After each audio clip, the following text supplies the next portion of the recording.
আসসালামু আলাইকুম। আজকের বাংলা নিউজে আপনাকে জানাচ্ছি স্বাগত। এখন শুনবেন সংবাদ শিরোনাম। আমাদের সংবাদটি যদি ভালো লাগে লাইক কমেন্ট শেয়ার দিয়ে জানিয়ে দিন আপনার মতামত।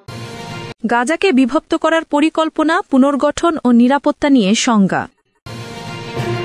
রাশিয়ার তেল শোধনাগারে হামলার দাবি ইউক্রেনের। গাজা মধ্যপ্রাচ্য নিয়ে পুতিন নেতানিয়াহু ফোনালাপ। আরও 15 ফিলিস্তিনির মরদেহ হস্তান্তর করল ইসরায়েল। মেক্সিকোতে জেন জি এর বিক্ষোভ, পুলিশের সঙ্গে সংঘর্ষে আহত 120। গাজায় ভারী বৃষ্টি, বিপর্যস্ত ক্যাম্প বাসিন্দাদের তাঁবু সংকট।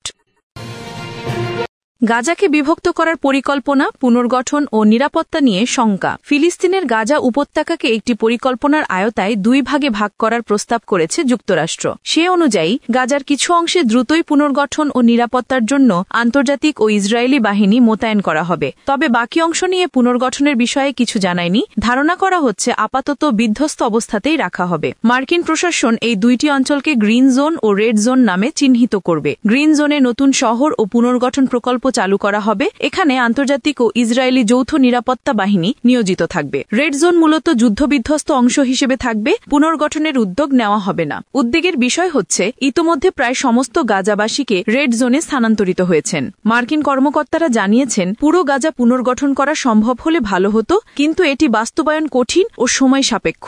এ অবস্থায় যুক্তরাষ্ট্রের সামরিক পরিকল্পনা ও গাজার পুনর্গঠন নীতির দ্রুত পরিবর্তন প্রশ্নের জন্ম দিয়েছে। গত মাসে ঘোষিত নিরস্ত্রীকরণ চুক্তি দীর্ঘমেয়াদী রাজনৈতিক সমাধানে পরিণত হবে কিনা তা নিয়ে শঙ্কা তৈরি হয়েছে। তখন ডোনাল্ড ট্রাম্প প্রতিশ্রুতি দিয়েছিলেন গাজা ফিলিস্তিনি শাসনের আওতায় থাকবে। পরিকল্পনা দ্রুত পরিবর্তনে গাজার যুদ্ধ সংক্রান্ত সংকট সমাধানের ক্ষেত্রে উদ্বিগ্ন তৈরি করেছে। আগের পরিকল্পনায় প্রায় 2 মিলিয়ন ফিলিস্তিনির জন্য খাদ্য, আশ্রয় ও সাহায্য প্রদানের উদ্যোগও অন্তর্ভুক্ত ছিল। মার্কিন প্রশাসন আগে অল্টারনেটিভ সেফ কমিউনিটিজ বা এএসসি নামে এক ছোট ছোট ভাগে ভাগ করে ফিলিস্তিনিদের পুনর্বাসন ও নিরাপত্তা নিশ্চিত করার পরিকল্পনা করেছিল। তবে এই পরিকল্পনা এবার বাতিল করা হয়েছে। মার্কিন কর্মকর্তা জানান এটি একটি নির্দিষ্ট সময়ের জন্য প্রস্তাবিত ধারণা মাত্র। তারা ইতোমধ্যেই নতুন পরিকল্পনা শুরু করেছেন। মানবিক সাহায্য সংক্রান্ত সংস্থাগুলো এএসসি মডেল নিয়ে আগেই উদ্বেগ জানিয়েছিল। তবে শুক্রবার পর্যন্ত পরিকল্পনার পরিবর্তন সম্পর্কে কোনো নোটিশ পায়নি তারা। বিশ্লেষকরা সতর্ক করছেন গাজায় আন্তর্জাতিক শান্তিরক্ষা বাহিনী মোতায়েন, ইসরায়েলি সেনা প্রত্যাহার এবং ব্যাপক পুনর্গঠন কার্যকর না হলে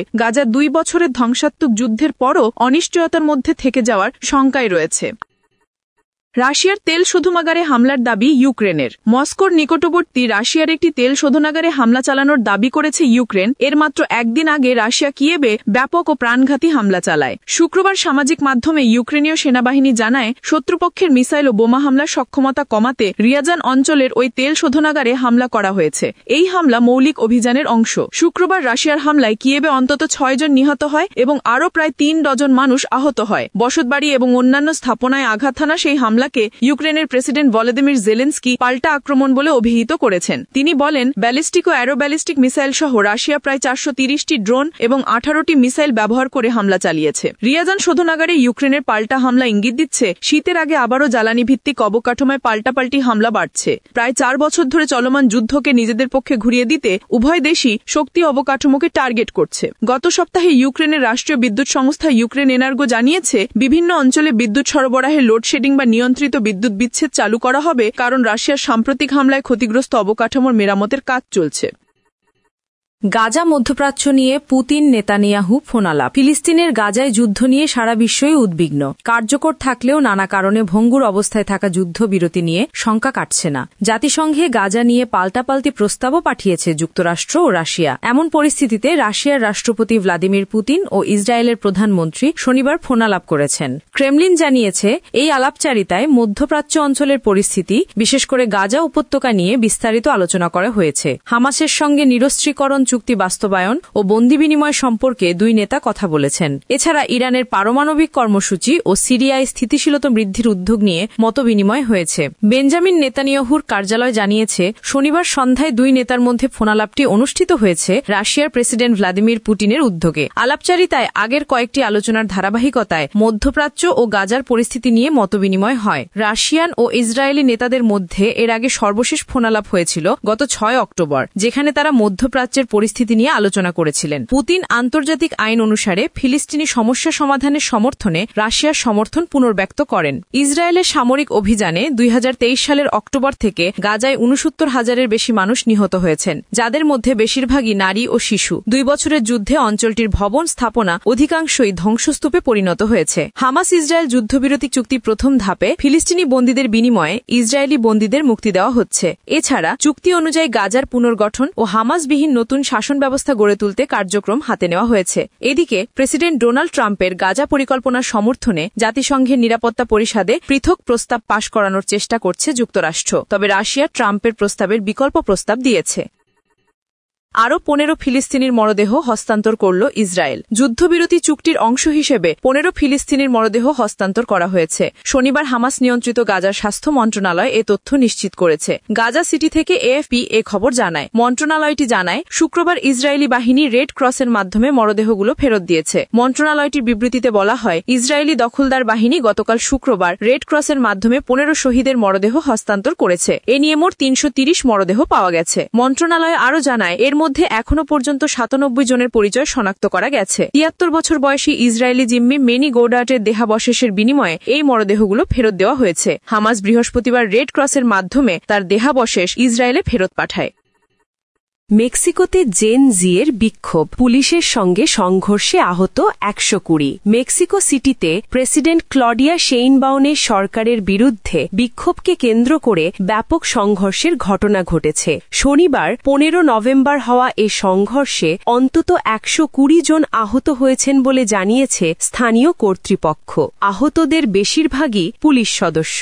এএফপির খবরে বলা হয়েছে, মাদক সহিংসতা এবং সরকারের নিরাপত্তা নীতি বিরুদ্ধে প্রতিবাদ জানাতে জেনারেশন জে এর তরুণরা সামাজিক যোগাযোগ মাধ্যমে এই বিক্ষোভের ডাক দেয়। পরে সেই আহ্বানে সাড়া দিয়ে বিভিন্ন বয়সের মানুষ রাস্তায় নামেন। 2024 সালের অক্টোবর থেকে ক্ষমতায় থাকা প্রেসিডেন্ট ক্লডিয়া শেইনবাউম এখনও উচ্চ জনসমর্থন ধরে রেখেছেন। তবে সাম্প্রতিক কয়েকটি হত্যাকাণ্ডকে কেন্দ্র করে তার নিরাপত্তা নীতি নিয়ে সমালোচনা জোরালো হচ্ছে। মেক্সিকো সিটির নিরাপত্তা প্রধান পাবলো ভাজকেজ জানিয়েছেন, কয়েক ঘণ্টা শান্তিপূর্ণ থাকার পর কিছু বিক্ষোভকারী মুখ থেকে সহিংসতা শুরু করে। এতে 100 পুলিশ আহত হন, যার মধ্যে 40 জনকে হাসপাতালে ভর্তি করতে হয়। আহত হন 20 জন বিক্ষোভকারীও। সহিংসতার অভিযোগে 20 জনকে আটক করেছে পুলিশ।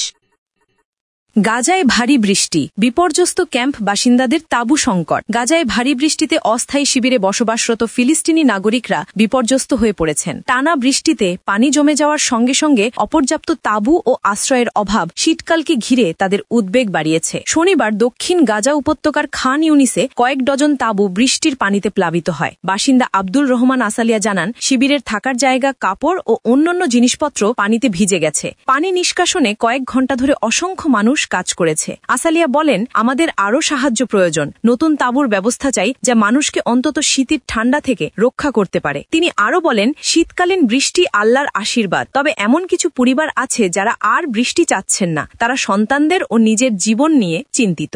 গাজার সিভিল ডিফেন্স এজেন্সি জানিয়েছে, শুক্রবারের বন্যায় মূলত উপত্যকার উত্তরের অংশের ফিলিস্তিনিরা ক্ষতিগ্রস্ত হয়েছেন। এই অঞ্চলে গত মাসে ইসরায়েল ও হামাসের মধ্যে শান্তি চুক্তির পরে হাজার হাজার মানুষ ফিরে এসেছেন। গাজার সরকারি মিডিয়া অফিস জানিয়েছে, অস্থায়ী শিবিরে থাকা 1,35,000 তাঁবুর মধ্যে প্রায় 93% এখন আর আশ্রয়ের উপযোগী নয়। এ ক্ষতি হয়েছে পানি, আবহাওয়া ও ইসরায়েলের বোমা বর্ষণের কারণে।